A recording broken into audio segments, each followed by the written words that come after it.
બહુજન મુક્ત પાર્ટી દ્વારા ભરૂચ ખાતે ઈવીએમ હટાવો દેશ બચાવો અભિયાન અંતર્ગત પત્રકાર પરિષદ યોજાઈ હતી। સમગ્ર વાત કરીએ તો બહુજન મુક્ત પાર્ટી ભરૂચ યુનિયન દ્વારા પત્રકાર પરિષદનું આયોજન કરવામાં આવ્યું હતું, જેમાં બહુજન મુક્ત પાર્ટીના ગુજરાત પ્રદેશ અધ્યક્ષ ગોવિંદભાઈ પરમાર, વિજય ડેનિયલ એડવોકેટ તેમજ મનસુખભાઈ શ્રીમાળી, લોકસભાના સંયોજન તેમજ બહુજન મુક્ત પાર્ટી વાઇસ પ્રેસિડેન્ટ હેમંતભાઈ ગોહિલ ખાસ ઉપસ્થિત રહ્યા હતા। પત્રકાર પરિષદમાં બહુજન મુક્ત પાર્ટીના ગુજરાત પ્રદેશ અધ્યક્ષ ગોવિંદભાઈ પરમાર દ્વારા જણાવવામાં આવ્યું કે ભારતીય જનતા પાર્ટીને માત્ર ઈવીએમ મશીનના લીધે જ જીત થતી હોય છે।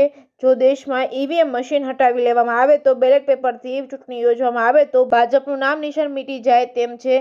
આ સાથે તેઓએ વધુમાં જણાવ્યું હતું કે ઈવીએમ મશીનમાં મોટા ભાગે ભાજપ દ્વારા સેટિંગ જ કરવામાં આવે છે, જેને લઈને ભારતીય જનતા પાર્ટી વિજય બને છે। આવનારા દિવસોમાં બહુજન મુક્ત પાર્ટીના રાષ્ટ્રીય અધ્યક્ષ વામન મિશ્રા દ્વારા ઈવીએમ મશીનને તોડવા માટેનું આહવાન કરવામાં આવ્યું છે, જેને લઈને ભારતના દરેક ખૂણામાં બહુજન મુક્ત પાર્ટી દ્વારા પોતાના કાર્યકર્તાઓ સાથે મીટિંગ યોજી આવનારા દિવસોમાં ઈવીએમ મશીન તોડવા માટે વ્યૂહરચના બનાવવામાં આવી છે। જો કે આ સાથે ભરૂચ જિલ્લામાં યોજાયેલ પત્રકાર પરિષદમાં ગોવિંદભાઈ પરમાર દ્વારા એવું પણ જણાવવામાં આવ્યું હતું કે ગુજરાતમાં સૌથી પહેલું ઈવીએમ મશીન હું જ તોડીશ અને તેની સાથે જ ઈવીએમ મશીનને તોડવાની શરૂઆત પણ હું જ કરીશ, ત્યારબાદ બીજા કાર્યકર્તાઓ તેની શરૂઆત કરશે। જે કેસની ગુજરાતી સાથે કેતન મહેતા, ભરૂચ।